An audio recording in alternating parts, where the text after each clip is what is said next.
नमस्कार, मैं अभिषेक कुमार आप सभी का स्वागत करता हूं फोकस स्टडी विद अभी में। भारत की नदियों से जितने भी सवाल अभी तक रेलवे ने पूछे हैं, चाहे वो आपका एनटीपीसी 2016 का पेपर हो, चाहे आगामी अभी 2018 में आपका पेपर हुआ था, ग्रुप डी का पेपर हुआ था, एएलपी का पेपर हुआ था, जेई का पेपर हुआ था और आरपीएफ, एसआई और कांस्टेबल की जो पेपर हुई थी। ऑलमोस्ट इन सारे एग्जामिनेशन को जब मैंने देखा, प्रीवियस ईयर के पेपर को देखा, तो ऑलमोस्ट आपके 50 सवाल पूछे गए हुए थे। ठीक है, वो सारे के सारे 50 सवालों में से कई ऐसे सवाल थे हर एक शिफ्ट में रिपीट भी किए गए थे। एक छोटा सा जैसा आपको यहाँ मैं बता दूँ, सोन नदी का उद्गम स्थल जैसे पूछा गया जेई में, तो सेम एज इट इज़ सवाल पूछा गया था एनटीपीसी में भी, सेम एज इट इज़ सवाल आपके आरपीएफ। तो इस तरह से मिला करके आपके 50 सवाल हो रहे थे। तो जो रिपीटेड जो क्वेश्चन थे उसको मैंने नहीं लिया, जितने अलग थे सारे क्वेश्चन, यानी कि 38 क्वेश्चन मुझे मिले, उसको मैं आपके इस वीडियो में डिस्कशन करने वाले हैं। ठीक है, दूसरी बात, एक सवाल के साथ मैं आपको पूरा उस नदी से सिस्टम, जैसे कि सोन नदी यहाँ पूछा गया तो सोन नदी को पूरा आपका कंप्लीट कर दूंगा। दूसरी बात, जितने लोग पेड स्टूडेंट थे, आज आपको अंदर से एक मतलब बोलते हैं ना कॉन्फिडेंस आने की, हाँ अब जो है हमारी जीके का पोर्शन, जीएस का पोर्शन जो एग्जामिनेशन में आते हैं, बल्कि एग्जामिनेशन में क्या आते हैं और हम पढ़ते क्या, इस चीज़ को समझने की बात है। तो आपको चीज़ें समझ में आएगी कि हाँ काफ़ी बेनिफिशियल हुआ है ये कोर्स हमारे साथ जुड़ने, आपको आप हमारे साथ जब जुड़े हैं तो जिन्होंने भी पूरी की पूरी वीडियो लेक्चर फॉलो की होगी, ऑलमोस्ट 4 लेक्चर मैंने डाले हैं, 4 साढ़े 4 घंटे पूरे मिला करके वीडियो को अगर बात कर ले तो, और कंटेंट तो मतलब A1 लेवल का था, इसमें कोई मतलब कि डाउट वाली बात ही नहीं थी। और वीडियो में मैं पूरे कंसेप्ट चीज़ें सारी चीज़ें समझाई थी। तो कल मिनरल्स हम लोग ने ख़त्म किया है, पूरा का पूरा नोट्स आप लोगों को मिल गई है। अब आपको मैं बता दूं, पेड वाले स्टूडेंट आपको 2 टॉपिक मैं दूंगा। एक तो ट्रांसपोर्टेशन में रेलवे का जो मुख्यालय वगैरह पूरा 18 जोन जो आपके फिक्स है एनटीपीसी ग्रुप डी में। उसके बाद आपको जो है पूछा जाएगा कि सबसे पहली ट्रेन का नाम, विद्युत इलेक्ट्रिक ट्रेन का नाम बताइए, लंबी स्टेशन कौन, प्लेटफॉर्म कौन सी, ये सारी बातें फैक्चुअल बातें जो आपको रटनी होगी, वो फैक्ट आपको नोट्स में मिल जाएंगे। उसके बाद इंडिया की जो है जनजाति ट्राइब से आपसे सवाल पूछे जाते, तो वो मैं मेंशन नहीं किया था कि मैं आपको इस कोर्स में भी दूंगा, तो लेकिन वो मुझे भी देनी होगी। और बाकी आपका पूरा चीज़ कंप्लीट है। और इंडिया की नेबरिंग कंट्री जैसे कि नेपाल, भूटान, पाकिस्तान, बांग्लादेश, चाइना, यहाँ से सवाल पूछे जाते हैं। उसके बॉर्डर नेम से पूछ लिए जाते हैं, उससे जो बॉर्डर सिचुएटेड है यानी कि जो शेयरिंग बॉर्डर है उनके वो सारे सवाल आपके बनते हैं। ठीक है, मतलब बहुत सारे फैक्चुअल है। पूछ लिया जाएगा कि भारत जो है किन देशों के साथ केवल जलीय सीमा बनाता है, उन कितने कितने देशों के साथ, और उन कौन कौन देशों के, उनके नाम पूछ लिया जाएगा। फिर से आपसे पूछ लिया जाएगा कि भारत कितने देशों के साथ जलीय और स्थलीय दोनों सीमा बना, मतलब बहुत सारे सवाल बनते हैं, फैक्चुअल क्वेश्चन बन जाते हैं। वो आपको मैं शेयर कर दूंगा नोट्स में ही। और उसके बाद मॉनसून जो कंसेप्चुअल वीडियो होगी वो मैं आपको यूट्यूब पर डालूंगा। तो हो सकता है शायद कल आपको वीडियो ना आ पाए, क्योंकि अब घर पे थोड़ी सी काम है, पूजा आई है, दीपावली आप सभी को पता है हमारा, तो फिर हम लोगों का, आप लोगों को पता है कि घर वर भी साफ़ करनी होती, तो मे भी शायद कल वीडियो ना आ पाए। तो इसके लिए परेशान ना होंगे, आज मैं आपको नोट्स कंप्लीट करा दूंगा। 31 अक्टूबर हमारा कंप्लीट करने का डेट था, लेकिन आज हम लोग कंप्लीट कर लेंगे 30 को ही। ठीक है, तो आज बात करते हैं पूरे की पूरी इंडियन रिवर सिस्टम की हम लोग बात करेंगे। बहुत देर हम लोगों ने बात कर ली, डिस्कशन कर ली। तो अभी आपके जैसे पेपर होने वाले हैं, ऑलमोस्ट आप 100 से ऊपर पूरा इंडियन रिवर सिस्टम को आप क्या करोगे, रिवाइज कर लोगे, जितने पेड स्टूडेंट है मेरे भाई। और मतलब A1 लेवल का मतलब कि आपका जो सवाल बनता है ना एग्जामिनेशन में, A1 लेवल का, अगर PCS में जाओगे तो A1 लेवल के सवाल वो भी आप सॉल्व कर पा रहे होंगे आज के डिस्कशन के बाद। और अगर आपने नोट्स को फॉलो किया तो फिर कोई दिक्कत वाली बातें नहीं है। तो जो इंटरेस्टेड स्टूडेंट है, अगर चाहते हैं ज्वाइन करना, तो ज़रूर इससे ज्वाइन करें हमारे कंटेंट के साथ। और वीडियो लेक्चर तो फ्री ऑफ कॉस्ट यूट्यूब पर ही मैंने डाल रखा है, वहाँ पर केवल मैंने कंसेप्ट दिया, वो फैक्ट आपको नहीं मिलेंगे जो एग्जामिनेशन में आते हैं आपके। तो सबसे पहला सवाल यहाँ पे पूछा गया था, देखिए रेलवे में पूछे गए सारे नदियों से आपके सवाल यहाँ पे डाले गए हैं आज। और अगर आप इसको लगा डालते हैं पूरे अच्छे से, कंसंट्रेशन आपका पूरा माइंड होना चाहिए इस वीडियो पे, तो इसके बाद आप नदियों से क्या कर लोगे, झींगा लाला, यानी कि आपका लाइफ नहीं होगा झींगा लाला, मतलब कि नदियों से एक सवाल आपके फिक्स है। इन सारे कोई भी एग्जामिनेशन में आप जा रहे हो तो यहाँ से फिक्स है आपके। कई लोग तो आपको ये स्टैटिक जीके में ही पढ़ा देते हैं, तो फालतू वाली बातें वो सारी चीज़ें। पहला सवाल यहाँ पे जो आपसे पूछा गया था, देखिए पहला सवाल जो पूछा गया था सोन नदी से पूछा गया था, और ये मैं आपको डेट भी मेंशन कर दे रहा हूँ, या आरआरबी जेई में पूछा गया था। और ये कब पूछा गया था, 28/5/2019। तो ये चीज़ें मैं नहीं बताऊंगा कि कौन से एग्ज़ाम में पूछा गया था, क्योंकि टाइम वेस्ट होगा। बात करते हैं मुद्दे की कि सोन नदी से क्या क्या सवाल है। सोन नदी का उद्गम स्थल पूछा गया तो हम इसे पूरा डिटेल बता देते हैं सोन नदी को लेकर के। सोन नदी से अगर पूछा जाएगा कि कौन सी चोटी से निकलती है तो अमरकंटक चोटी से निकलती है, क्लियर। दूसरी बात, अगर पर्वत का नाम पूछा जाएगा तो मैकाल पर्वत से निकलती है। थर्ड आपका सवाल आपसे पूछा जाता है कि सोन नदी की सहायक नदी है। देखिए सोन नदी यहाँ से जा रही होती है, अमरकंटक से निकलती है, तो इसकी एक सहायक नदी है जिसे हम कहते हैं रिहंद नदी। और ये उत्तर प्रदेश की नदी हैं। और याद रखिएगा इसी रिहंद नदी पर एक रिहंद नदी घाटी परियोजना है, उत्तर प्रदेश की बहुत बड़ी परियोजना है। बहुत बार एग्जामिनेशन में पूछा गया ये सवाल है। दूसरी बात क्या है कि सोन नदी जो है आपकी गंगा की दक्षिण सहायक नदी है। और ये सोन नदी गंगा में जाकर के मिलती है तो उस प्लेस का नाम पूछा जाएगा तो बिहार में वो दानापुर प्लेस है जहाँ पर सोन नदी गंगा से मिलती है। तो ये पूरा सोन नदी का सिस्टम हो गया। अब इस सोन नदी से आपके सवाल नहीं छूटेंगे एग्जामिनेशन में, ठीक है। नेक्स्ट सवाल पूछा गया था गंगा की सहायक नदियां हैं, ठीक है। गंगा की सहायक नदी है वो ये आपसे पूछा गया था सेकंड में। तो देखिए गंगा की सहायक नदी के बारे में हम बात करने से पहले आपको बता देते हैं कि गंगा की जो सहायक नदियां हैं उत्तरी और दक्षिणी दो तरह की सहायक नदियां थी, हमने पढ़ा था, ठीक है। तो हम सबसे पहला मैं बता दे रहा हूँ पूरा डिटेल ही कि उत्तरी सहायक नदियाँ कौन सी थी तो रामगंगा नदी थी। फिर उसके बाद कौन थी तो गोमती नदी थी। उसके बाद कौन थी तो घाघरा नदी थी। उसके बाद कौन थी तो गंडक थी। और फिर कौन सी थी आपकी कोसी जो तिब्बत से आ रही थी कटिहार में मिलती थी। अगर हम दक्षिण में बात कर ले तो एक आपकी यमुना थी और एक आपकी कौन सी थी पुनपुन नदी थी और एक आपकी कौन सी तो सोन नदी थी, क्लियर। ये तीन नदियां आपको याद रखना। और यमुना की भी तीन सहायक नदियां थी, उसे हम लोग यमुना की अभी बात कर लेंगे। तो गंगा की सहायक नदियां नहीं हैं, याद रखिएगा यहाँ पे पूछा गया तो आपको देखिए ऑप्शन में क्या क्या दिया गया था। एक तो आपको दिया गया था यमुना, एक दिया हुआ था गोमती, एक दिया हुआ था गंडक और एक दिया हुआ था मानस।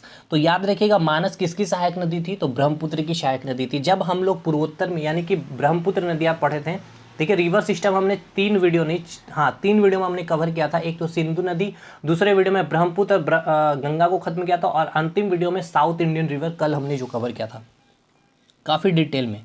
थर्ड सवाल आपसे पूछा गया था यमुना और गोमती किसकी सहायक नदी, तो मैंने अभी आपको बता दिया यमुना और गोमती किसकी सहायक नदी है तो गंगा की सहायक नदी है।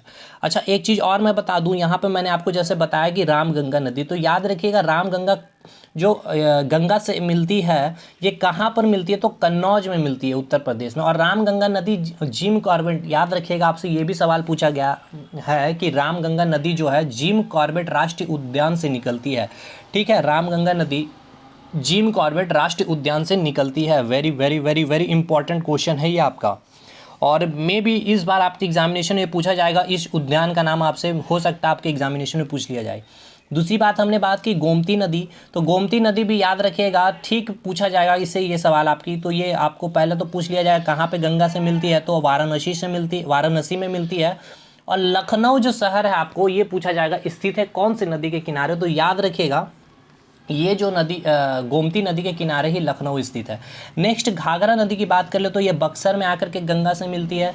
गंडक नदी की बात कर ले तो ये पटना में आकर के मिलती है। और याद रखिए गंडक नदी नेपाल से निकलती है, ठीक। कोसी नदी तिब्बत से आती है जो कटिहार में मिल जाती है, ठीक है, क्लियर इधर मेरे भाई। और दक्षिण सहायक नदियों में अगर हम बात कर ले तो आपका जो है दक्षिण सहायक नदी एक तो आपका यमुना हो गया और यमुना की तीन सहायक नदी याद रखनी है चंबल, बेतवा, केन। और चंबल की एक सहायक नदी है जिसे क्या नाम बोलते हैं सीपरा, ठीक है, सीपरा भी इसे कहते हैं। और एक सहायक नदी हो गया सोनपुर जो दानापुर में मिलती है। और एक आपका है पुनपुन नदी, ये भी आपकी कौन सी नदी है तो दक्षिण सहायक नदी है जो आपको कहाँ पर मिलती है बिहार में एक जगह है फतुआ, वहीं पर आकर के ये गंगा से मिलती है। तो पूरा गंगा सिस्टम कंप्लीट है। तो यमुना गोमती किसकी सहायक नदी है तो गंगा की सहायक नदी है। ये भी आपका सवाल पूछा गया रेलवे में। एक और सवाल पूछा गया था रामगंगा नदी किस राष्ट्रीय उद्यान से होकर के गुजरती, तो याद रखना है रामगंगा नदी किस राष्ट्रीय उद्यान से निकलता है तो उत्तराखंड में एक राष्ट्रीय उद्यान है जिम कॉर्बेट, ठीक है, याद रखना है क्या जिम कॉर्बेट राष्ट्रीय उद्यान है जो उत्तराखंड में स्थित है। और याद रखिएगा ये हेली नेशनल पार्क के नाम से भी जाना जाता है, हेली नेशनल पार्क के नाम से भी जाना जाता है। और इसी उद्यान से आपकी रामगंगा नदी बहती है, ठीक है। और ये पहला राष्ट्रीय उद्यान है भारत का। सिंधु की सहायक नदी आपसे पूछी गई, तो आप सभी को पता है सिंधु की सहायक नदियाँ कौन कौन सी थी। तो सिंधु नदी आपकी मानसरोवर इधर से आ रही थी, तो इसकी सहायक नदियाँ क्या आपने अगर बात कर ले तो हमने पढ़ा था झेलम, चेनाब, रावी, ब्यास, सतलज। श्लोक नदी भी थी इधर से, आप श्लोक नदी भी जो थी आपकी ये आपके उत्तर से, ठीक है, उत्तर की सॉरी उत्तर में कह रहा हूँ, इसकी दाईं सहायक नदियाँ थी। और इधर बाएं सहायक नदियाँ कौन कौन सी थी, झेलम, चेनाब, रावी, ब्यास, सतलज। ठीक है मेरे भाई। आपसे ये भी पूछ लिया जाएगा कि सिंधु नदी कहाँ से निकलती है, तो पर्वत का नाम अगर पूछा जाएगा तो आप क्या बोलोगे, कैलाश पर्वत से नाम बताओगे। ग्लेशियर का नाम पूछा जाएगा तो बोखरयुग ग्लेशियर है। और एक यहीं से आपका झील भी बनती है, मानसरोवर झील, तो यहीं से आपकी सिंधु, मतलब कि झील का नाम होगा मानसरोवर झील, पर्वत कैलाश पर्वत और बोखर ग्लेशियर आपका हो जाएगा। अगर ग्लेशियर पूछा जाएगा कि कौन सी ग्लेशियर, तो ये ग्लेशियर, पर्वत और झील का कंसेप्ट क्या है, किस तरह से नदियाँ से सवाल बनती है, ये मैंने डिटेल बताया है, इसलिए आपको इतना मैं यहाँ डिटेल नहीं चलूँगा। ठीक है, बात अब यहाँ से करते हैं कि सिंधु नदी किन दो श्रेणियों के बीच से होते हुए गुजरती है। तो आपको पता है यहाँ पे काराकोरम था, यहाँ लद्दाख था और यहीं पे जास्कर, तो लद्दाख और जास्कर के बीच से होकर गुजरती है। और बीच में एक नदी है आपकी यहीं पर, कौन सी नदी थी, तो श्लोक नदी थी। ठीक है, यहाँ पे कौन सी नदी थी, श्लोक नदी थी, जो जो सिंधु से आकर के मिलती थी और सिंधु की बाईं सहायक नदियाँ थी। और नेक्स्ट इधर जितनी भी रिवर थी, फिर हम लोग ने देखा था झेलम देखा था, चेनाब देखा था, रावी देखा था, ब्यास देखा था, फिर सतलज देखा था। और सबसे लंबी सहायक नदी कौन थी, सिंधु की, जो भारत की ओर से अगर बात करें, भारत में अगर बात करें भारत की ओर से सिंधु की सबसे लंबी सहायक नदी कौन थी, तो चिनाब थी। और चिनाब नदी जो थी आपकी, वो आपको जो मैंने आपको बताया था बड़ा रचरा दर्रा, ठीक है, जो आपके हिमाचल प्रदेश में, वहाँ से जो यहाँ पे दो नदियाँ थी आपकी, चंद्र और भाग नदी। ठीक है, चंद्र और भाग नदी थी, वो दोनों जब मिलती है वहीं से फिर चिनाब नदी का निर्माण होता है हिमाचल प्रदेश में। और ठीक जस्ट उसके नीचे रावी जो था आपका रोहतांग दर्रा से निकलता है। और सतलज नदी जो है हिमालय की पार की नदी है। तो पूछा जाएगा सिंधु की उस सहायक नदी का नाम बताइए जो हिमालय के पार की नदी है, मतलब कि उसका उद्गम स्थल भारत में नहीं है। देखिए अभी मैंने जितना बताया, झेलम, चिनाब, रावी, ब्यास और सतलज, इनमें से सारे की सारी में से केवल एक नदियाँ जो सतलज है वो भारत से नहीं निकलती, बाकी जितनी भी निकलती है वो सारी भारत से निकलती है। अगर झेलम की बात कर ले तो वेन गंगा से निकलती है।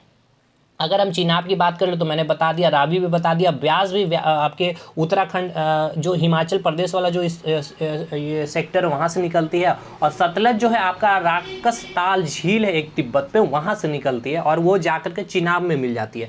तो झेलम, रावी, ब्यास और सतलज ये किस में मिलती है, चिनाब में मिलती है। चिनाब में मिलती है। और ये चिनाब नदी डायरेक्ट फिर आपको सिंधु से मिलती है। और पाकिस्तान में कहाँ पे मिलती है, तो मिठन कोट में मिलती है। ये भी पूछा गया सवाल आपका। तो देखिए इतना डिटेल तो मैंने सारा अपने वीडियो लेक्चर में बताया था और ये पूरे फैक्ट मैंने अपने कंटेंट में भी लिखे हुए हैं। तो अगर जो स्टूडेंट अभी भी इंटरेस्टेड हैं, अभी भी ऑफर प्राइस 99 रुपीज़ में आप हमारे साथ जुड़ सकते हैं 7909004902 पर व्हाट्सअप करके। ठीक है, इस नंबर को आप एक बार आप व्हाट्सअप कर सकते हैं 7909004902 पर। ऑलमोस्ट बहुत सारे स्टूडेंट जुड़े हुए भी हैं। रामगंगा नदी इधर हो गया, सिंधु की सहायक नदी में हमने बात कर ली। भारत के प्रायद्वीप की सबसे बड़ी नदी कौन सी है, तो कल ही हमने बात की थी भारत की सबसे बड़ी प्रायद्वीप की अगर हम लोग बात कर ले कौन सी नदी थी, तो आपको हमने बताया था गोदावरी नदी के बारे में। और काफ़ी डिटेल वीडियो हमने की है, इसके ऊपर 45-40 मिनट की वीडियो है। अगर मैं इसके ही अभी बात कर लूँ तो यहीं से मैं कम से कम 15 से 16-20 कम से कम पॉइंट आपको बता सकता हूँ। गोदावरी जो है प्रायद्वीप की सबसे बड़ी नदी है। ठीक है, और अगर हम बात कर ले गोदावरी की बात, मतलब कि अगर आपको पूछा जाएगा कि किसे दक्षिण की गंगा भी कहा जाता है तो गोदावरी को कहा जाता है। किसे बूढ़ी गंगा कही जाती है या फिर वृद्ध गंगा के नाम से फेमस है, तो वो कौन है, तो गोदावरी नदी है। अगर गोदावरी नदी की लंबाई पूछ ली जाए तो अब बिल्कुल पूछी जाएगी, क्योंकि दक्षिण भारत की सबसे लंबी नदी है, 1465 किलोमीटर है। कहाँ से निकलती, तो पश्चिमी घाट वाला सेक्टर जो आप देख रहे हैं वहाँ पे नासिक के त्र्यंबक पठार से निकलती है, या पश्चिमी घाट से लेकर के पूर्वी घाट तक प्रभावित होती है। ठीक है, और इसका विस्तार की अगर हम लोग बात करें तो महाराष्ट्र से होते हुए तेलंगाना, थोड़ा सा पार्ट छत्तीसगढ़ और आंध्र प्रदेश से होकर पंडुचेरी जो हमारा केंद्र शासित प्रदेश है वहाँ से होते हुए बंगाल की खाड़ी में गिर जाती है। ठीक है मेरे भाई, इतनी बातें हो गई। और एक बात यहाँ से और भी बनती है कि गोदावरी और कृष्णा नदी दोनों जो डेल्टा का निर्माण करती है, ये जो डेल्टा होती है भारत की दूसरी सबसे बड़ी डेल्टा का निर्माण करती है बंगाल की खाड़ी में। ये भी आपको याद रखना है सुंदरवन डेल्टा के बाद में, ये भी पूछा गया सवाल है आपका मेरे भाई। इतनी चीज़ें बात हो गई आपकी गोदावरी नदी से। आई डोंट थिंक सो कि आपसे एक चीज़ और भी पूछा जाता है कि गोदावरी की सहायक नदियों से लेकर के उसकी बाईं सहायक नदी और दाईं सहायक नदी, तो गोदावरी की बाईं सहायक नदी की अगर बात कर ले तो वो हो गया आपकी इंद्रावती और वेनगंगा, ठीक है। और अगर आपसे पूछ ली जाए दाईं सहायक नदी कौन थी, तो मंजीरा नदी है।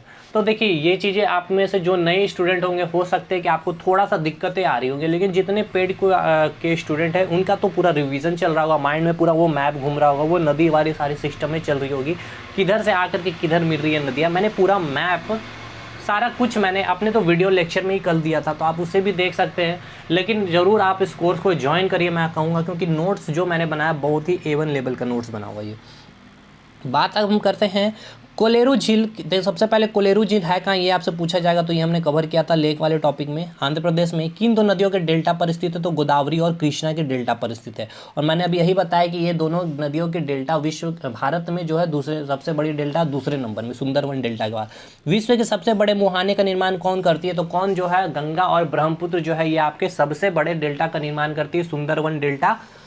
ये तो आपको हो गया क्लियर है। दिल्ली किस नदी के किनारे स्थित है, तो आप सभी को पता है कि दिल्ली जो है यमुना नदी के किनारे स्थित है। 9 नंबर ये क्लियर हो गया मेरे भाई।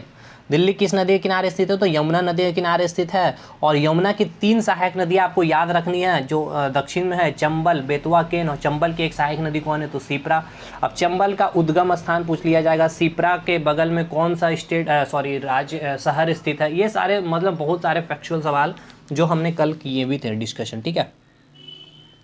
आगे अब हम चलते हैं, बात करते हैं। तो आपसे पूछा गया था कि नर्मदा और ताप्ती, ठीक है, किस और बहने वाली, मतलब कि पूर्वी घाट में बहने वाली नदियां है या फिर दक्षिणी घाट में बहने वाली नदियां हैं। तो आप सभी को पता था कि नर्मदा और ताप्ती, और मैंने 3 नदियां का बाद नाम बताया था आपको, अगर याद हो तो मैंने नाम बताया था, एक तो नाम बताया था माही, एक नाम बताया था साबरमती, और एक नाम बताया था लूनी नदी। ये 2, 3 और एक हो गया नर्मदा और ताप्ती। ये पांचों नदियाँ जो थी आपके पश्चिमी घाट में प्रभावित होती है। हालांकि लूनी नदी मैंने बताया था कि वो भारत में ही लुप्त हो जाती है, तो आप उस वीडियो को देखिए।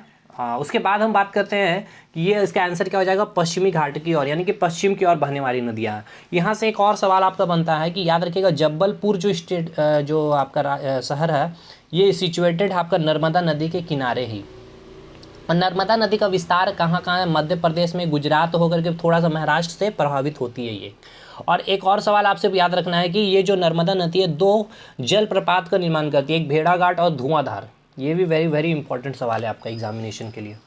नेक्स्ट आपसे पूछा गया इंदिरा गांधी नहर से रिलेटेड, तो हम बात कर लेते हैं इंदिरा गांधी नहर कितना इंपॉर्टेंट। आप सभी को पता है ये नहर भारत की जो थार वाला जो आप डेजर्ट वाला जो प्लेस देख रहे होंगे राजस्थान, थार मरुस्थल, यानी कि एशिया की अगर हम लोग बात कर ले तो ये उष्णकटिबंधीय में सबसे बड़ा आता है ये।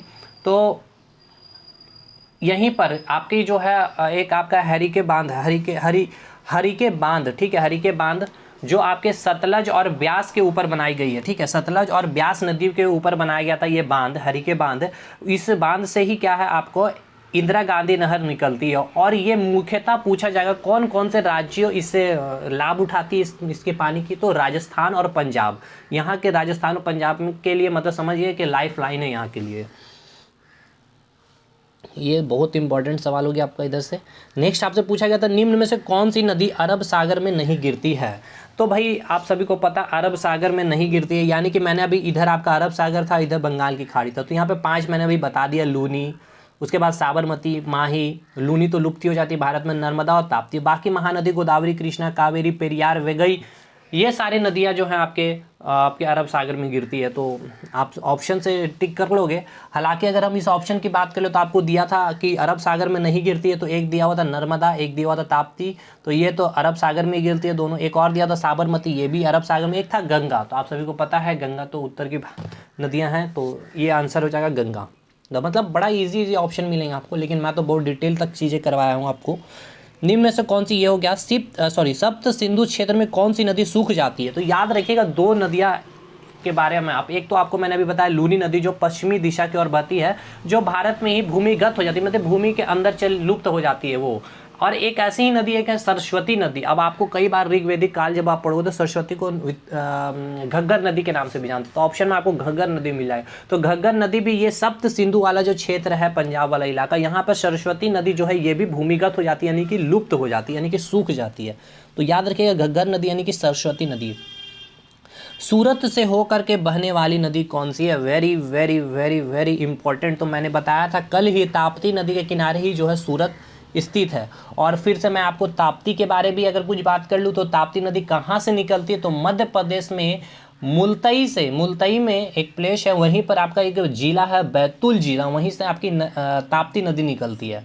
और ये किधर बहती है? तो पश्चिम की दिशा की ओर बहती है और अरब सागर में गिर जाती है। और ये डेल्टा का निर्माण करती है या एस्च्यूरी का निर्माण करती है। तो डेल्टा एस्च्यूरी क्या होता है मैंने बता दिया। तो ये एस्च्यूरी का निर्माण करती है, नर्मदा और ताप्ती ये दोनों एस्च्यूरी का निर्माण करती है।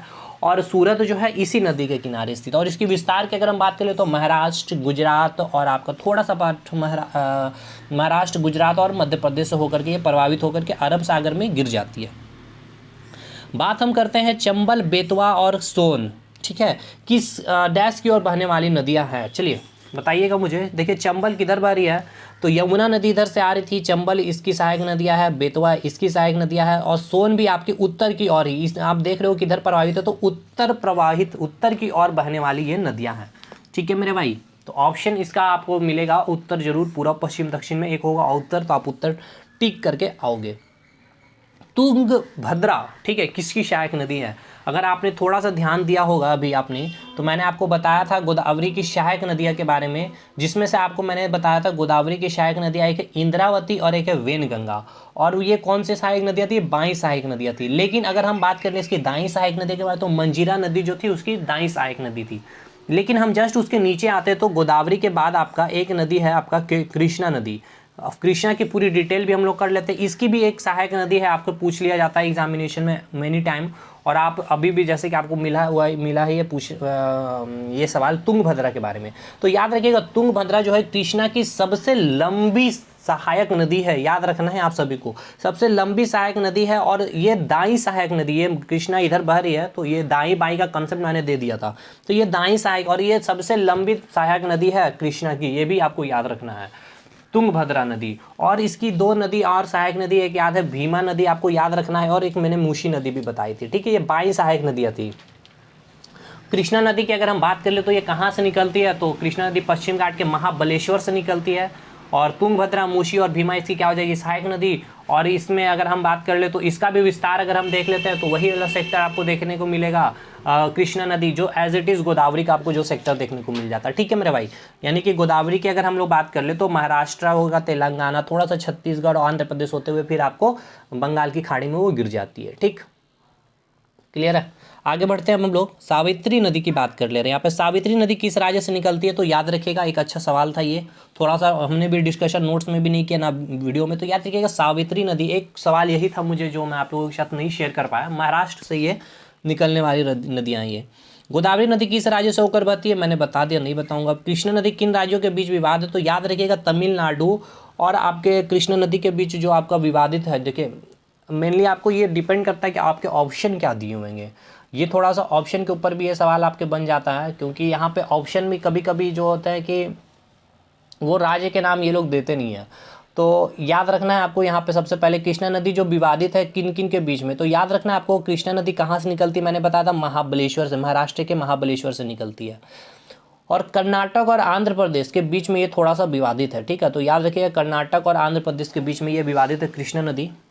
नेक्स्ट त्रिवेणी संगम है। संगम का मैंने अर्थ आपको बताया था क्या, कि जहाँ पर नदियाँ आकर के क्या मिलती है, आपस में साथ एक जगह मिलती है। ठीक है, तो त्रिवेणी संगम जो है, जो संगम है ये किसका संगम माना जाता है? तो याद रखिएगा 3 नदियों का संगम को माना, प्रयागराज में है ये, याद रखिएगा इलाहाबाद जो है उसकी 3 नदियों के संगम को माना जाता है, और ये प्रयागराज में त्रिवेणी संगम। तो पूछा गया ये 2 नदियों का संगम है, 3 नदियों का, 4 नदियों का, तो 3 से आपको समझ में आ रहा होगा 3 नदियों का संगम है। गोदावरी नदी की सबसे बड़ी सहायक नदी मैंने बता दिया तुंगभद्रा नदी। गंगा को बांग्लादेश में क्या कहा जाता है? बताइए, गंगा को बांग्लादेश में क्या कहा जाता? तो मैंने आपको बताया था बड़े अच्छे प्यार से, जब कि सतोपंत ग्लेशियर से एक नदी आ रही थी अलकनंदा नदी, और उधर से फिर आपकी आ रही थी, अगर हम बात कर ले गंगोत्री से तो आपकी मैंने बताया था जानवी नदी, फिर गोमुख में मुड़ने के बाद उसकी बनाम हो जाती भगीरथी। फिर मैंने 4 प्रयाग बताया था आपका, विष्णु प्रयाग, नंद प्रयाग, रुद्र प्रयाग, फिर मैंने देवप्रयाग में जब ये अलकनंदा और भगीरथी मिलती है तो उसके बाद गंगा का नाम होता है, और गंगा बहते हुए ही जैसे ही आपके पश्चिम बंगाल में निकलती है तो वहाँ से उसकी एक सहायक नदी, एक पार्ट निकल जाती है हुगली नदी, जहाँ पे कलकत्ता बसा हुआ आपका, और झारखंड से एक निकलने वाली नदी है दामोदर नदी जो इसकी सहायक नदी है, और दामोदर को बंगाल का शोक भी कहा जाता है। और ठीक यहीं से जैसे ही कि गंगा बांग्लादेश में इन करती तो उसे हम क्या नाम देते हैं, तो पद्मा नाम देते हैं। ठीक है मेरे भाई, आई थिंक आपको ये चीज़ें क्लियर होगी, पद्मा नाम से हम ये जानते हैं बांग्लादेश में। अच्छा, एक और इम्पॉर्टेंट, यारलोंग तशांगपो का प्रचलित नाम है। ठीक है, यारलोंग, और ये थोड़ा सा अजीबो गरीब क्वेश्चन है ये, तो हो सकता है आपको ये मेरे नोट्स में भी ना मिले होंगे क्योंकि ये सारे अजीबो गरीब क्वेश्चन है। तो ये प्रचलित नाम किसका है, तो बस आपको कोई इतना परेशान नहीं होना, ब्रह्मपुत्र को ही कहा जाता है। ठीक है, ब्रह्मपुत्र को ही यारलोंग तशांगपो इसका प्रचलित नाम है। ब्रह्मपुत्र का उद्गम स्थल अगर आपसे पूछ लिया जाए तो कहाँ, तिब्बत में मानसरोवर झील से निकलती है, और जो ग्लेशियर कौन सी, तो चेमायुंगडुंग ग्लेशियर थी। और अगर हम बात कर लें इसकी पर्वत की तो कैलाश पर्वत से निकलती है, तो ये ब्रह्मपुत्र का ही नाम है। आगे चलते तो केरल की सबसे लंबी नदी आपसे यहाँ से पूछा गया था, very very very very very very very important. इस नदी की बात कर ले तो हमने आपको बताया भी था केरल की एकमात्र ऐसी जो केरल की पेरियार नदी के बारे में मैंने बताया था कि पेरियार नदी जो केवल केरल की एकमात्र सबसे लंबी नदी है, पेरियार नदी। और यहाँ पे नदी घाटी परियोजना भी मैंने बताया था, पेरियार परियोजना भी बना हुआ है इसके ऊपर। भारत सरकार ने भारत में कितने नदियों को प्रमुख नदियों में वर्गीकृत किया है। ठीक है, यहाँ पे पूछा गया कि भारत सरकार ने भारत में कितने नदियों को प्रमुख नदियों में वर्गीकृत किया, तो टोटल 12 वर्गों में किया गया है। ठीक है, कितना, तो 12 वर्गों में किया गया है। ठीक, बंगाल का शोक किसे कहते हैं, तो आपको मैंने अभी बता दिया, दामोदर को बंगाल का शोक कहा जाता है। ठीक है मेरे भाई, नेक्स्ट सवाल जो पूछा गया है, भारत की दूसरी सबसे लंबी नदी, भारत की दूसरी सबसे लंबी नदी, एक मिनट में चेक कर लूँ ये सवाल क्या था, थोड़ा सा सवाल, भारत की दूसरी सबसे लंबी नदी कौन सी, तो ऑप्शन में आपको था दिया हुआ नर्मदा नदी, यमुना नदी, ब्रह्मपुत्र और गोदावरी। तो देखिए अगर बात करें सबसे लंबी नदी तो कौन है, आपकी गंगा, 2525 किलोमीटर है। ठीक है, और अगर हम यही बात कर ले दूसरी सबसे लंबी नदी, मैंने आपको क्या बताया था कि भारत की और दक्षिण भारत की, वो है आपकी कौन, तो गोदावरी है, 1465 किलोमीटर। इसकी उत्पत्ति पश्चिमी घाट के पर्वत श्रेणी से त्र्यंबक पर्वत से निकलती है। ठीक है, गोदावरी की। तो दूसरी सबसे लंबी नदी गोदावरी हो जाएगी, पहली कौन है, तो आपकी गंगा है। ये तो क्लियर है। कौन सी नदी अरब सागर में नहीं गिरती है, भाई ये मैं बता दिया हूँ, बार बार नहीं बताऊंगा। कटक किस नदी के किनारे स्थित है, कल ही बताया था, महानदी के किनारे स्थित है। भारत की सबसे लंबी नदी जो समुद्र में प्रभावित नहीं होती है, भारत की सबसे लंबी नदी। ठीक है, भारत की सबसे लंबी नदी का नाम बताइए जो समुद्र में प्रभावित नहीं होती, तो याद रखिएगा केवल एकमात्र वो कौन है, गंगा की एक सहायक नदी है, दाई सहायक नदी है, मैंने अभी बताया वो कौन है, तो यमुना है। वो कोई भी समुद्र से नहीं मिलती, और सबसे लंबी सहायक नदी है जो किसी नदी की सहायक नदी है वो कौन है, यमुना, 1380 या 1382 किलोमीटर है इसकी लंबाई, और ये सबसे लंबी सहायक नदी है जो समुद्र में प्रभावित नहीं होती है, जाके गंगा से मिल जाती है। नर्मदा नदी का उद्गम स्थल मैंने बता दिया है भाई, अमरकंटक, मैकाल पर्वत, सारा कुछ। कौन सी नदी अमरकंटक से नहीं निकलती, तो अमरकंटक से बस आपको याद रखना 3 नदी, एक सोन हो गया, एक आपका नर्मदा हो गया, और एक आपका महानदी हो गया। उसके अलावा जो होगा वो आप टिक कर दोगे। ब्रह्मपुत्र किन देशों से होकर प्रभावित होती है, तो ब्रह्मपुत्र तिब्बत से होते हुए भारत, और भारत से होते हुए यहाँ पे आपके पाकिस्तान में एंट्री मारती है। साबरमती नदी किस राज्य से निकलती है, बहुत वेरी वेरी इंपॉर्टेंट, कल ही मैंने डिस्कशन भी किया था इसके ऊपर। साबरमती नदी जो है राजस्थान राज्य के उदयपुर जिले से निकलती है, और कौन सी पर्वत श्रेणी थी, तो अरावरी पर्वत श्रेणी थी। और यह नदी कहाँ जाती है, तो अरब सागर में, कहाँ, अगर खाड़ी का नाम पूछे तो खंबात की खाड़ी। ठीक है, ये क्या हो गया, कच्छ की खाड़ी, और ये क्या हो गया आपका खंबात की खाड़ी, तो यहीं पे साबरमती निकलती है, और इसके किनारे अहमदाबाद और गांधीनगर स्थित है, ये भी याद रखिएगा मेरे भाई। अब दक्षिण की गंगा किसे कहते हैं, तो गोदावरी को बृहद गंगा भी कहते हैं। तो पूरा कंप्लीट इंडियन रिवर सिस्टम से अब आपके सवाल नहीं छूटेंगे, मतलब 110% मैं लिख करके दे देता हूँ। अब इससे ज़्यादा गारंटी तो कोई भी ना दे सकता आपको। और अगर गलती से अगर आपने मेरे नोट्स को पढ़ लिए होंगे और मेरे लेक्चर्स भी देख लिए होंगे, कंसेप्ट क्लियर करके, एस्चुरी डेल्टा क्या होता है, बाई दाई सहायक नदियाँ कौन सी होती है, पश्चिमी घाट पूर्वी घाट क्या होता है, किस तरह से उनकी पूर्वी घाट में इसकी प्रभावित होने का रीज़न क्या है, सारा कुछ दिया है। अगर आप में से जितने भी स्टूडेंट मतलब पेड कोर्स में हैं, अगर आपको फ़ायदा हुआ है तो इससे आप एक बार लाइक ज़रूर करिएगा, कमेंट सेक्शन में कमेंट करना बिल्कुल नहीं भूलिएगा। मिलते हैं हम लोग नेक्स्ट वीडियो में, तब तक के लिए धन्यवाद। जय गुरु।